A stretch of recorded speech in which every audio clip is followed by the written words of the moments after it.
Déclaration du Front pour la restauration de l'unité et la démocratie du 5 novembre 2024 sur la situation actuelle de Djibouti. Mohamed Kaddaami, président du FRUD. La situation à Djibouti mérite qu'on s'y intéresse un peu, non pour égrener tous les méfaits que ce régime inflige à sa propre population, mais pour aborder l'après-dictature familiale qui ne saurait tarder. Tous ceux qui suivent de près les dossiers djiboutiens vous le diront, le chef de l'État n'est plus en mesure de gouverner à cause de ses multiples maladies qui nécessitent de soins quotidiens et de séjours fréquents dans les hôpitaux, sans même évoquer sa mobilité très réduite.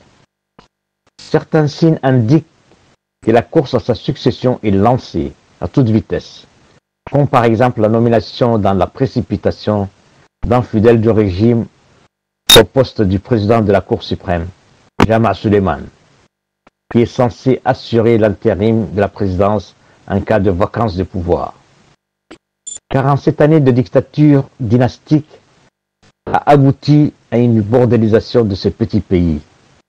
C'est le seul terme approprié pour décrire la situation. Car la logique de cet intégrisme clanique a fait de plus de 75% de la population des citoyens de seconde zone et de 80% du territoire un territoire ennemi. Au niveau social, plus de la moitié de la population vit une situation de pré-famine, sans parler des services de santé complètement en ruine. Cet État qui n'en est pas un n'est même pas capable d'assurer les services de la voirie de la capitale, laissant s'amonceler saleté, détritus et toutes sortes d'ordures dans toutes les rues de la ville. L'entreprise de délégitimisation de la résistance du Front pour la restauration de l'unité et la démocratie, qui a été constante de la part du pouvoir dès son émergence, y compris en le déclarant organisation terroriste, a échoué lamentablement.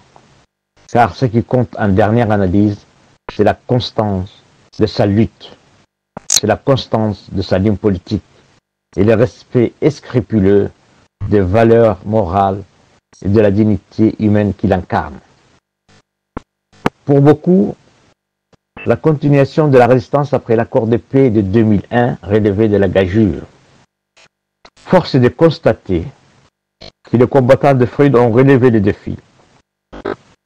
Grâce à eux, aujourd'hui, nous pouvons affirmer haut et fort que l'espoir de changement est entre les mains de ces intrépides combattants. Y a-t-il une seule raison pour que ce régime moyenâgeux, ce pouvoir de tous les dangers perdure, pour que cette dictature dynastique se perpétue à travers un surgent de ce lignage? Il n'y en a aucune. Donc très logiquement et naturellement, toute personne, toute organisation, tout responsable coutumier ou religieux qui aspirent au changement dans ce pays ne peuvent pas ne pas soutenir les FRUD. Nous savons qu'ils sont très nombreux, qu'ils constituent une majorité écrasante de la population qui voue aux gémonies ces prédateurs mafieux. Nous avons perdu assez de temps en glosant sur le sexe des anges. Dépêchons-nous, dépêchez-vous, il n'y a pas une minute à perdre, parce que le FRUD est au rendez-vous. Parce que le FRUD a tenu bon en résistant au rouleau compresseur de ce régime soutenu par les plus grandes puissances du monde.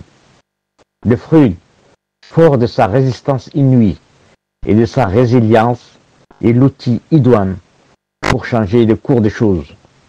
Il n'y a pas une autre façon de mettre hors d'état de nuire ces intégristes claniques. Le combat de FRUD s'inscrit dans les luttes pour la démocratie et les libertés qui ont jalonné l'histoire de ce pays. Son combat s'intègre aujourd'hui au sein de la charte de transition démocratique CTD avec les luttes des autres forces et personnalités politiques qui ont signé cette charte en mars 2021. Nous allons non seulement empêcher les chaos et l'anarchie dans ce pays après l'effondrement de ses pouvoirs, mais l'existence de la plateforme de transition démocratique CTD garantira la continuité de l'embryon de l'État. et permettra d'amorcer la création des institutions nationales et démocratiques. Dès 2018, après un constat accablant de l'impossibilité de l'alternance par les urnes, l'appel de Bourget a recueilli un large consensus parmi les acteurs politiques pour une transition démocratique à Djibouti. Les élections dans ce pays et dans ces conditions s'apparentent à des pièges à con ou à des attrape-niveaux. Nous disons aujourd'hui à toutes les puissances présentes à Djibouti que ce territoire n'est pas un terrain nullus, ni un caillou, comme disent certains. Il est habité par une population qui souffre d'une implacable dictature depuis presque un demi-siècle. Vous savez mieux que quiconque qu'il s'agit d'une petite famille ultra-minoritaire et violente qui s'est accaparée de tous les leviers et de toutes les ressources de ce pays et qui se maintient au pouvoir par la force. Ne vous avisez pas de prendre parti pour ce régime. Un message pour les États voisins. Ce régime est un facteur de déstabilisation de la Corne d'Afrique parce qu'il est instrumentalisé et se vend au plus offrant. Je ne vous apprendrai rien en disant que le pouvoir de Djibouti n'a cessé de déstabiliser l'Éthiopie depuis des années. Soutient Al-Shabaab en Somalie et s'immisce dans les affaires intérieures de ce pays.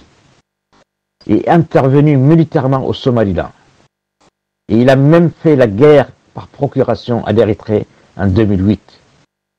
Nous allons vous débarrasser de ce monstre, de cette calamité, pour que nous ayons de très bonnes relations avec nos voisins, avec lesquels nous partageons beaucoup. Nous disons à tous ces États de ne pas soutenir ce régime. Merci.